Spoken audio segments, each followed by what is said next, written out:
Welcome back everyone. Welcome to civil services study practice set number ये 44 है। UP PSC RO ARO के लिए practice करेंगे। इसमें हम करंट अफेयर्स और जीएस के प्रश्नों पर, ठीक है, स्टैटिक जीके। तो चलिए स्टार्ट करते हैं। इस टेस्ट सीरीज़ की आप फुल सीरीज़ प्राप्त कर सकते हो जो चल रही है हमारी टेलीग्राम पर। डिस्क्रिप्शन बॉक्स में नंबर है, उस पर कॉल या व्हाट्सअप करके, और प्लेलिस्ट इसकी बना रखी है, वहाँ पर आप टेस्ट नंबर 1 से लेकर 44 तक पहुँच सकते हैं। पहला प्रश्न है करंट अफेयर से रिलेटेड। हाल ही में जल शक्ति मंत्रालय के द्वारा जारी रिपोर्ट के अनुसार पानी के सैंपल की जांच में निम्नलिखित में से किस राज्य को प्रथम स्थान प्राप्त हुआ है? बताइए। केरल, उत्तराखंड, उत्तर प्रदेश या तमिलनाडु? इसका उत्तर है यूपी, उत्तर प्रदेश को। तो हाल ही में जारी जल शक्ति मंत्रालय की रिपोर्ट के मुताबिक पानी के सैंपल की जांच में उत्तर प्रदेश जो है देश में प्रथम स्थान पर पहुंच गया है। उत्तर प्रदेश ने छत्तीसगढ़ को, केरल को, झारखंड को, उड़ीसा को और मध्य प्रदेश जैसे राज्यों को पानी के सैंपल की जांच में पीछे छोड़ दिया है। उत्तर प्रदेश के जल शक्ति मंत्री स्वतंत्र देव सिंह ने बताया कि प्रदेश की महिलाओं ने 20,756 गाँव में 11,97,890 पानी के सैंपलों की जांच जो है वो पूरी कर ली है। और एफटीके किट से की गई जांच में जो है 69,279 पानी के सैंपल जो है दूषित पाए गए और 12,919 जगह जो है आवश्यक कार्यवाही भी की गई। दूसरा प्रश्न है भारत सरकार ने वर्ष 2030 तक अक्षय ऊर्जा स्थापित क्षमता को कितने गीगावाट तक विस्तारित करने का लक्ष्य जो है वो निर्धारित किया है? 50, 100, 200, 500? देखिए इसका उत्तर है 500 गीगावाट, ऑप्शन नंबर डी। ये नंबर है, इस पर कॉल या व्हाट्सअप करके आप आरओ की फुल टेस्ट सीरीज प्राप्त कर सकते हो। तो भारत सरकार ने वर्ष 2030 तक भारत की अक्षय ऊर्जा स्थापित क्षमता को 500 गीगावाट तक विस्तारित करने का लक्ष्य रखा है और भारत ने वर्ष 2030 तक देश के कुल अनुमानित कार्बन उत्सर्जन को 1 बिलियन टन तक कम करने, दशक के अंत तक देश की अर्थव्यवस्था की कार्बन तीव्रता को 45% कम करने और वर्ष 2070 तक नेट जीरो कार्बन उत्सर्जन प्राप्ति का भी लक्ष्य रखा है। इसको तो याद रखिएगा हमेशा।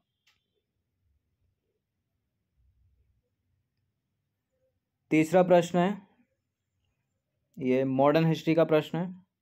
भारत में संवैधानिक सुधारों पर चर्चा के लिए वर्ष 1930 से 1932 के बीच में लंदन में 3 गोलमेज सम्मेलन आयोजित किए गए और कांग्रेस ने तीसरे गोलमेज सम्मेलन में भाग लिया। भारतीय राष्ट्रीय कांग्रेस की ओर से इस सम्मेलन का प्रतिनिधित्व एनी बेसेंट ने किया था। देखिए बड़ा पूछा गया है एग्जाम में सवाल। ये कांग्रेस ने तीसरे नहीं दूसरे गोलमेज सम्मेलन में भाग लिया था। 3 गोलमेज सम्मेलन हुए थे 30 से 32 के बीच में, करेक्ट है। और भारतीय राष्ट्रीय कांग्रेस की ओर से महात्मा गांधी ने प्रतिनिधित्व किया था। तो दूसरा और तीसरा स्टेटमेंट जो है वो गलत हो जाता है। जहाँ जहाँ 2 है उसको हटा दीजिए, 3 को भी हटा दीजिए, केवल पहला ही सही होगा। तो भारत में संवैधानिक सुधारों पर चर्चा के लिए वर्ष 1930 से 32 के बीच में लंदन में 3 गोलमेज सम्मेलन आयोजित किए गए। पहला गोलमेज सम्मेलन 12 नवंबर 1930 को लंदन में किया गया, लेकिन कांग्रेस ने इसमें भाग नहीं लिया था। सितंबर 1931 से दिसंबर 1931 के दौरान लंदन में एक द्वितीय गोलमेज सम्मेलन आयोजित किया गया। भारतीय राष्ट्रीय कांग्रेस की ओर से इस सम्मेलन का प्रतिनिधित्व जो है महात्मा गांधी ने किया था। तीसरा वाला इसमें गलत है। यह एकमात्र गोलमेज सम्मेलन था जिसमें कांग्रेस ने भाग लिया था, यानी दूसरे में। 17 नवंबर 1932 को लंदन में तीसरा गोलमेज सम्मेलन आयोजित किया गया, जिसकी परिणति अंततः भारत शासन अधिनियम 1935 के रूप में हुई और कांग्रेस ने तीसरे गोलमेज सम्मेलन में भाग नहीं लिया क्योंकि कांग्रेस के अधिकांश प्रमुख नेता उस समय जेल में थे।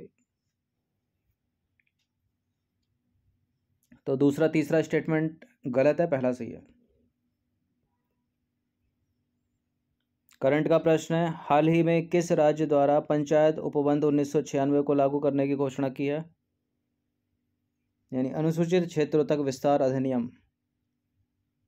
छत्तीसगढ़ इसका उत्तर है। तो देखिए 9 अगस्त 2022 को छत्तीसगढ़ के मुख्यमंत्री भूपेश बघेल ने विश्व आदिवासी दिवस कार्यक्रम को संबोधित करते हुए राज्य में पंचायत उपबंध यानी अनुसूचित क्षेत्रों तक विस्तार अधिनियम पैसा 1996 को लागू करने की घोषणा की। 7 जुलाई 2022 को मुख्यमंत्री भूपेश बघेल की अध्यक्षता में हुई कैबिनेट की बैठक में पैसा कानून के प्रारूप को मंजूरी दी गई और इस क्रम में 8 अगस्त 2022 को राजपत्र में प्रकाशन के साथ ही यह छत्तीसगढ़ में लागू हो गया। तो छत्तीसगढ़ पहला याद रखिएगा।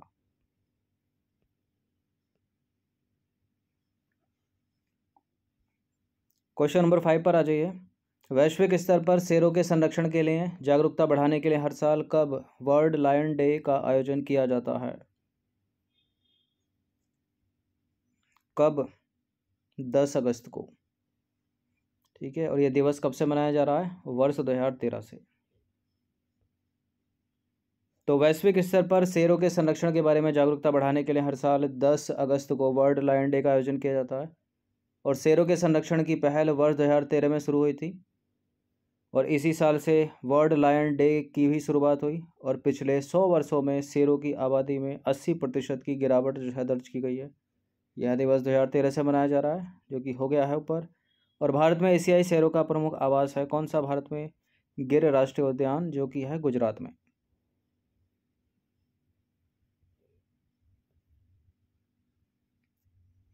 नंबर 6 पर आ जाइए। किस राज्य में उत्तर प्रदेश के प्रसिद्ध गोगा मेड़ी मेले का आयोजन किया जाता है? हाँ, किस राज्य में? उत्तर भारत के।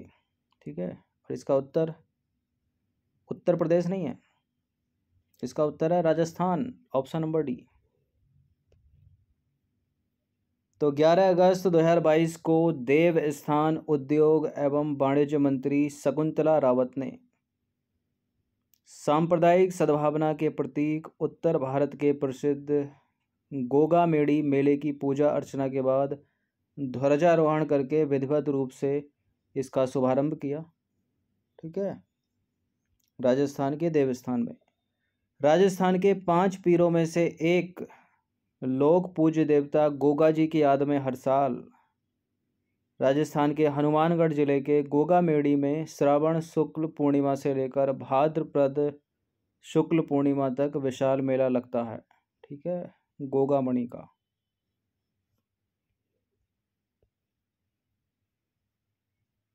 नंबर 7 पर आ जाइए। निम्नलिखित में से कौन सा संस्थान प्रत्यक्ष ऋण सहायता प्रदान करता है?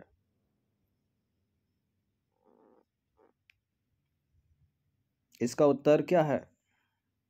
इसका उत्तर है क्षेत्रीय ग्रामीण बैंक। तो क्षेत्रीय ग्रामीण बैंकों की स्थापना जो है क्षेत्रीय ग्रामीण बैंक अधिनियम 1976 के तहत सरकार द्वारा प्रायोजित क्षेत्र आधारित ग्रामीण ऋण देने वाली संस्थाओं के रूप में की गई, जो प्रत्यक्ष ऋण सहायता प्रदान करता है या करते हैं। क्वेश्चन नंबर 8 पर आ जाइए। निम्नलिखित में से किन दो देशों के बीच अल नजाह संयुक्त सैन्य अभ्यास जो है वो आयोजित होता है? अल नजाह।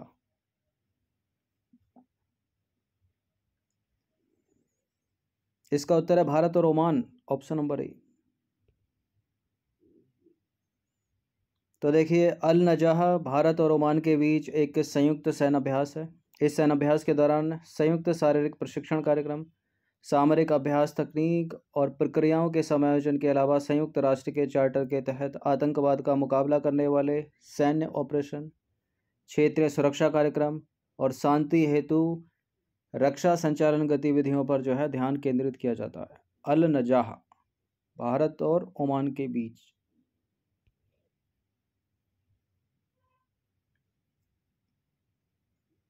क्वेश्चन नंबर 9 पर आ जाइए। निम्नलिखित में से कौन सा देश जो है विश्व में गन्ने का सबसे बड़ा निर्यातक है, एक्सपोर्टर? कौन सा है? ये है ब्राज़ील।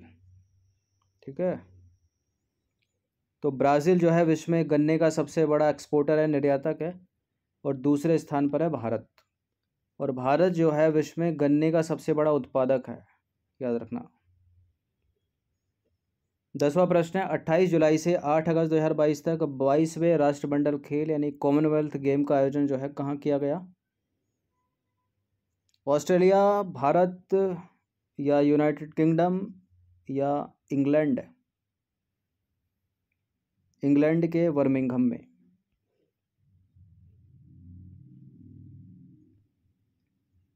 देखिए, इंग्लैंड के बर्मिंघम में 28 जुलाई से 8 अगस्त 2022 तक 22वें राष्ट्रमंडल खेल का आयोजन किया गया। 11 दिन तक चले इस आयोजन में 72 देशों के 5,000 से अधिक खिलाड़ियों ने भाग लिया और 28 अप्रैल 1949 को 8 देशों ने मिलकर आधुनिक राष्ट्रमंडल यानी कॉमनवेल्थ की स्थापना की थी। वो 8 देश कौन कौन से हैं? यूनाइटेड किंगडम, ऑस्ट्रेलिया, भारत, दक्षिण अफ्रीका, कनाडा, श्रीलंका, न्यूजीलैंड और पाकिस्तान।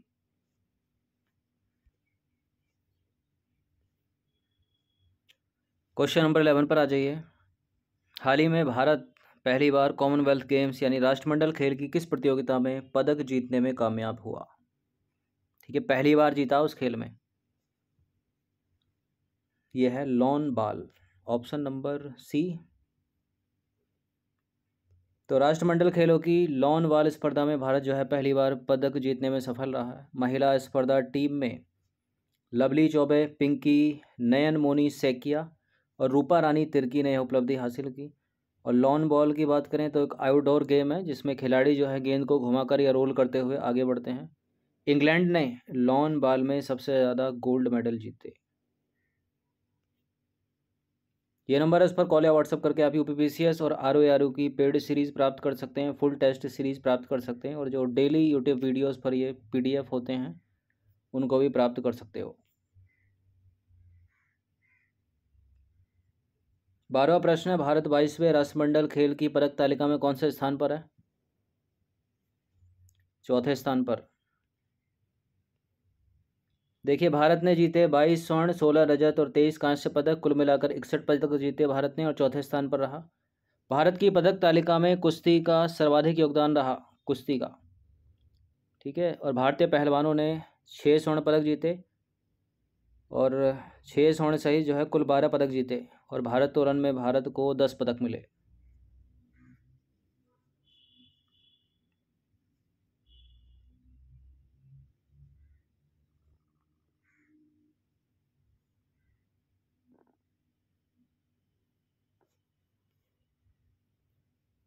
तेरहवां प्रश्न है, अंतर्राष्ट्रीय परमाणु ऊर्जा एजेंसी के संबंध में निम्नलिखित में से कौन सा सही है? अंतर्राष्ट्रीय परमाणु ऊर्जा अभिकरण एक स्वायत्त संस्थान है। स्विट्जरलैंड के जिनेवा में इसका मुख्यालय है। इसका गठन 29 जुलाई 1957 को हुआ था और वर्तमान में इसके महानिदेशक राफेल मारियानो ग्रासी हैं। देखिए, 3 करेक्ट हैं, एक इनकरेक्ट है। कौन सा है वो है ये बी वाला। ठीक है, इसका जो मुख्यालय है स्विट्जरलैंड के जिनेवा में नहीं है, वियना ऑस्ट्रिया में। तो अंतर्राष्ट्रीय परमाणु ऊर्जा अभिकरण एक स्वायत्त संस्था है जिसका उद्देश्य है विश्व में परमाणु ऊर्जा का शांतिपूर्ण उपयोग सुनिश्चित करना। इसका गठन 29 जुलाई 1957 को हुआ था। इसका मुख्यालय है वियना के ऑस्ट्रिया में। ठीक है, ऑस्ट्रिया के वियना में। यह संयुक्त राष्ट्र का अंग नहीं है परंतु संयुक्त राष्ट्र महासभा तथा सुरक्षा परिषद को अपनी रिपोर्ट जो है प्रस्तुत करता है और वर्तमान में इसके महानिदेशक हैं Rafael Mariano grassy.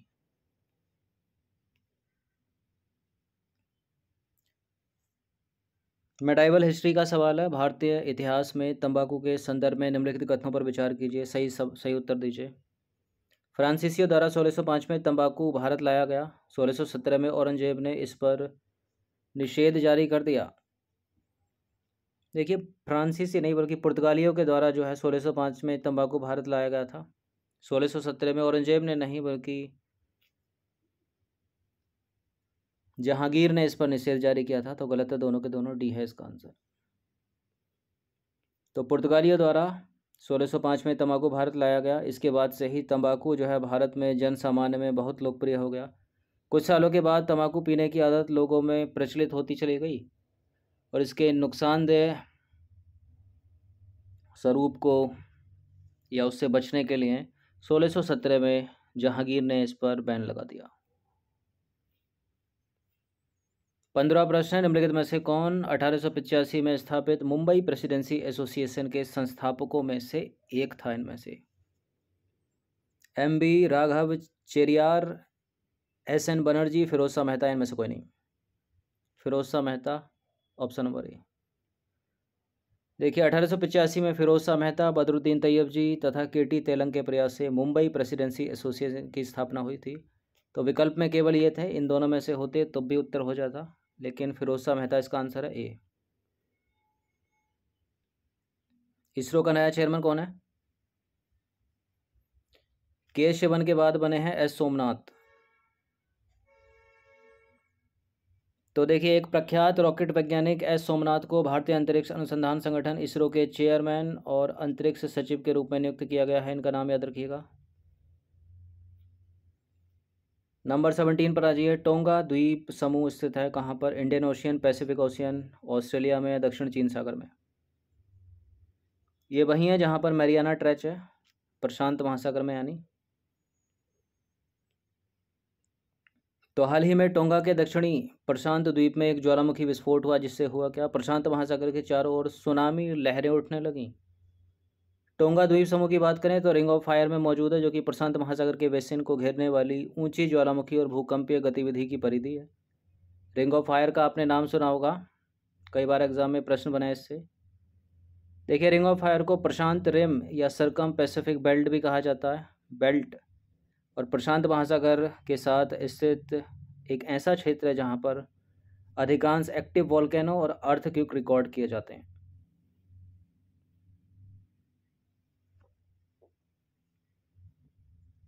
Question number 8 पर आ जाइए। मध्य प्रदेश राज्य की सीमा निम्नलिखित में से किस राज्य से नहीं मिलती है? गुजरात से मिलती है, राजस्थान से मिलती है, हरियाणा से नहीं मिलती, छत्तीसगढ़ से मिलती है। तो मध्य प्रदेश की सीमा हरियाणा से नहीं लगती है, विकल्प में जो दिया है।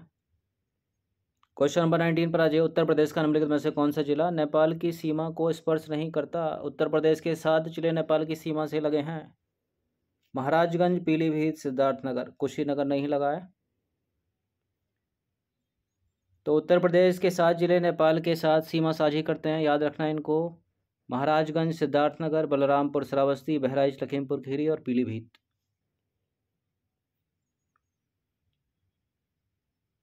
क्वेश्चन नंबर 20 पर आ जाइए। भारत का 52वां बार टाइगर रिजर्व होगा? रामगढ़ विषधारी अभ्यारण्य, ऑप्शन नंबर डी। तो रामगढ़ विषधारी वन्यजीव अभ्यारण्य राजस्थान का चौथा टाइगर रिजर्व या बाघ अभ्यारण्य बन जाएगा, और यह भारत का होगा 52वां टाइगर रिजर्व। आपको ज्ञात हो कि प्रत्येक वर्ष 29 जुलाई को विश्व बाघ दिवस यानी वर्ल्ड टाइगर डे जो है मनाया जाता है, और बाघ संरक्षण के बारे में जागरूकता बढ़ाने के लिए चिन्हित एक वार्षिक कार्यक्रम है ये विश्व बाघ दिवस। तो 20 प्रश्न थे ये, जिसमें करंट अफेयर्स के भी प्रश्न थे, स्टैटिक जीके के भी प्रश्न थे। इनकी प्रैक्टिस 1 से 2 बार कर लीजिएगा। इन सभी जो टेस्ट है इनका PDF आप प्राप्त कर सकते हो, ये जो नंबर है इस पर कॉल या व्हाट्सअप करके, ठीक है, जो मिलेगा आपको पेड टेलीग्राम ग्रुप में। ठीक है, धन्यवाद।